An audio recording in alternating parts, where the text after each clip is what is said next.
பண்ண போறோம். பாஸ்மதி அரிசிய அரை மணி நேரமா ஊற வச்சு எடுத்துருக்கேன். நல்லெண்ணெய் எடுத்துருக்கேன். நீங்க நெய்யே எடுத்துக்கோங்க. பட்டை, கிராம்பு, அன்னாச்சி பூ, ஏலக்காய், இஞ்சி பூண்டு பேஸ்ட், பிரியாணி இலை, 3 பல்லாரி வெட்டி இருக்கிறேன், 3 தக்காளி பழம் வெட்டி இருக்கிறேன், சீரகம், சோம்பு, முந்திரி, திராட்சை, மிளகாத்தூள், மஞ்சள் தூள், அரை எலுமிச்சம்பழம், 1 கப்பு தயிர், புதினா, மல்லித்தழை, 2 பாக்கெட் காளான், சீரகம், சோம்பு, பட்டை, கிராம்பு, ஏலக்காய், அன்னாச்சி பூ, பிரியாணி இலை, பல்லாரி, முந்திரி, திராட்சை, உப்பு போட்டுக்கலாம், தக்காளி, மல்லி, புதினா, இஞ்சி பூண்டு பேஸ்ட், மஞ்சள் தூள், மிளகாத்தூள், தயிர் ஊத்திக்கலாம், எலுமிச்சம்பழத்தை புரிஞ்சுக்கலாம், காளான், 1 கப் அரிசிக்கு 2 கப் தண்ணீர்.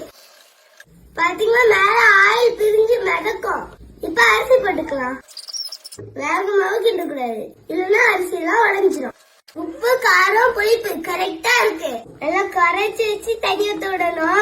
மல்லித்தலை தூவிட்டு குக்கர் மூடி எடுத்து முடிக்கலாம். எங்க வீட்டு குக்கர் விசில் வராது, சின்ன ரிப்பேர்ல இருக்கு. ரொம்ப குறைச்சு வச்சு 10 நிமிஷம் வச்சுட்டு குக்கர் ஆஃப் பண்ணிடுவோம். இப்ப ஆஃப் பண்ணிடலாம். ஒரு அரை மணி நேரம் கழிச்சு ஓபன் பண்ணலாம். மனம் தூக்குது. இப்ப கிளறிக்கலாம். பாருங்க பிரியாணி எப்படி உதிரியா வந்திருக்கு. இப்ப சாப்பிட்டு பாத்துடலாமா?